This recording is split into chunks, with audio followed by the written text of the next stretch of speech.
Smashing the Indiegogo content recently, but what can I say? I have a problem with backing projects and then forgetting all about it. Like an actual problem. A genuine problem. It's bad. I need help. Why aren't you sending help? But what we have today is a Bluetooth speaker called Gravastar from a company called Zoeao? I don't know. But as you can likely tell from the box itself and the thumbnail, the selling point of this one isn't exactly the speaker itself. We don't know how good that is. We're going to give that a test and find out. The selling feature of this one is the amazing sci-fi aesthetics which have gone into the design and manufacture of this thing. So let's open the box real quick so we can see what it actually looks like. We'll talk a little bit about the specs, but most importantly, we're going to give it a test. I promise when I'm in my new studio, unboxings will be done with an overhead camera and everything. It's going to look real pretty. Compared to what I put on Twitter, which was about this flat, some days I can't record because it's just a little bit too windy.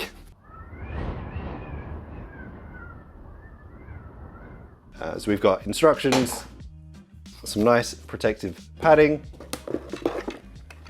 a whole bunch of stuff in here, hang on. And then we also get these actually quite high quality braided USB Type-C cable and a 3.5mm jack. But you didn't come to see about the cables, you came to see about this, which on first, just taking it out of the box, feels extremely high quality. It's all made of metal, it's all nice and sturdy. This thing will 100% be sitting on my desk. You'll see it in the background of future videos. But what I need from you right now is a comparison to what this thing looks like. What sci-fi references can you give me in the comments down below? I'm going to start you off with two. I'm going to say BB-8's evil cousin, BB-8, and also the Omni Droid, I think it was called, from The Incredibles, the Syndrome's weird robot thing with this is him, but he plays music now. So there's a couple of control buttons on the back here. You've got the power button, the Bluetooth pairing button, and the LED light button, so you can turn it on and off, and possibly other modes. Well, let's find out. I'm sorry. Okay, can we just quickly turn that on again, because I was not expecting that. So this is turning on. Like it actually, the bass and everything vibrates in here when you're turning it on, and then turning them off.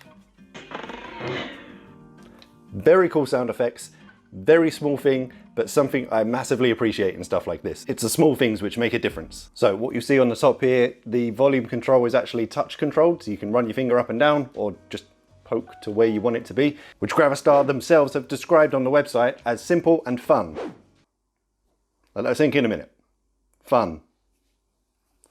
Woo! So importantly, when talking about the aesthetics of the speaker, obviously we've got to talk about these LEDs. They are freaking everywhere, on top, on the front, on the legs. However, important thing to note for the moment, as they come, this is just green color. They're not RGB lights, unfortunately, so you can't change them. And then something Gravastar said on their website was, the intensity of light and color will flash as the rhythm and volume of your music. They didn't finish off that sentence, but I imagine it's supposed to say change.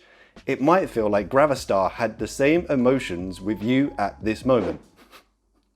I'm not quite sure what that means. Thank you, wind. You're nice and windy, I hear you. So before we talk about the technical specifications anymore of this, we just got to test it. I need to hear what it sounds like right now. So I'm going to connect it up to my laptop real quick. We push the Bluetooth button. Ready to pair. Bluetooth connected. Thank you, sir. You know what? That's a nice change. Usually the Bluetooth connected is like a lady. Would equal in the playing field. There's a man in there. I like that. Okay, it's connected up to the laptop. Let's hit play and actually see what this thing sounds like. At the moment, it's on about 3/4 volume. They got problems on problems on problems on problems on problems on problems I solve them. I run through the money, the pressure be calling. Left on my blessings, I feel like I'm falling. The birdie is back. Tell me I'm garbage, I'm going through the bass. Can we talk about that bass for a sec? I got problems on problems on problems on problems on problems on problems I solve them. I run through the money, the pressure be calling. Left on my blessings, I feel like I'm falling. So this is his lowest volume. Let's go to about half. They got problems on problems on problems on problems on problems on problems I solve them. I run through the money, the pressure be calling. Left on my blessings, I feel like I'm falling. The birdie is back. And then for something this small, you know, it's in my hand, it's bassy as hell. Let's go up to 100% for a sec. Problems on problems on problems on problems on problems on problems I solve them. I run through the money, the pressure be calling. Left on my blessings, I feel like I'm falling. The birdie is back. Tell me I'm garbage, I'm going through something, that's why I ain't calling. Okay, I mean, it's the same as anything. You turn anything up to 100% volume and you get a bit of distortion. That is literally the amount that the bass was moving in there. Just ended up distorting the audio. So yeah, when it comes to the bass in something this small, I'm truly impressed. So when it comes to some more technical details on the actual speaker, according to the Gravastar website, it has a 3118 chip of the GSR. Now I googled that because I don't know what that means. Neither does Google. That's not a thing! Apparently if you just string some numbers and letters together though, sounds pretty good. Also mentions TI digital amplifier, but getting down to it, it is a 20 watt Bluetooth speaker.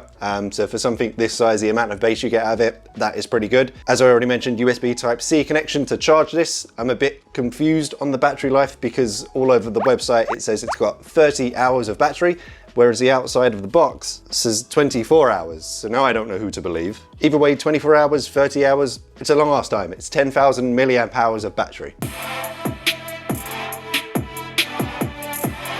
And lastly, in terms of that connection that we've just made, that was Bluetooth 5.0, which actually means because of that Bluetooth 5.0 connection, Bluetooth 5.0 is capable of transferring data at 4 times the speed of old Bluetooth, I'm just going to call it, which actually means you can connect up 2 of these to a device and actually use them side by side in like stereo format, which 2 of these together, that was loud enough. That setup, it just sounds amazing. Do you like it? Yeah, you think it's pretty good? Is it scary? So as I mentioned, this is just like a phase 1 for the Gravastar, which is the reason why it's on Indiegogo, although they have stated on the website, Gravastar's outer casing is replaceable and can be turned into different colors by electroplating, painting, polishing, etc. In the future, different colors, material, and shape components will be developed and different functions will be presented through different parts. So the only thing I found about that so far is this weird picture from the website where it has spikes on for some reason. I mean, that's a design choice.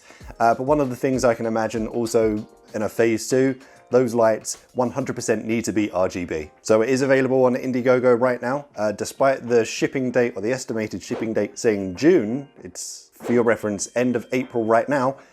It showed up. This is why I wasn't expecting it, and stuff just shows up at the door. But for £115, there is still a few early bird options available, so you can get this for £115 and delivery pretty soon. There is an Indiegogo special for £154 with zero detail on what that is. So whether or not that is those extra parts, different shapes, different colors, something that we talked about that would be available in the future, could be that. No idea, but that says it will be available in July. I'll leave links for both of those in the description down below. And you know what? Let's just finish off by having a look at some of the strange statements made on the Gravastar website. Gravastar is not a mechanical robot speaker. Engineers hope the owner is more willing to interact with the Gravastar by designing the interactive control of the speakers. What? And then just our last point of interest, the people behind this, the Zoeo, whatever, the team who are behind this are basically engineers, designers, craftsmen, cartoonists, game lovers, music fans, and explorers, as stated by them on their website. So for that reason, the fact that, you know, cartoonist is in the mix, Gravastar has its own comic. Yeah. It's a thing. So there's only like 3 pages of it on the Gravastar website. I'm not sure if that's something they're also trying to crowdfund, you know, the comic behind it. But it says, in the year 2088, Earth's natural resources aren't enough to sustain life. Exile or extinction are the only options left for the human race. The Gravastar is mankind's last hopper for survival. So you heard it here first, this is our last hopper for survivals. If you're interested, as I mentioned, links to the Indiegogo pages will be in the description down below. If you enjoyed this video, a thumbs up would be appreciated. If you haven't already, subscribe to the channel. And as always, I shall see you in the next one.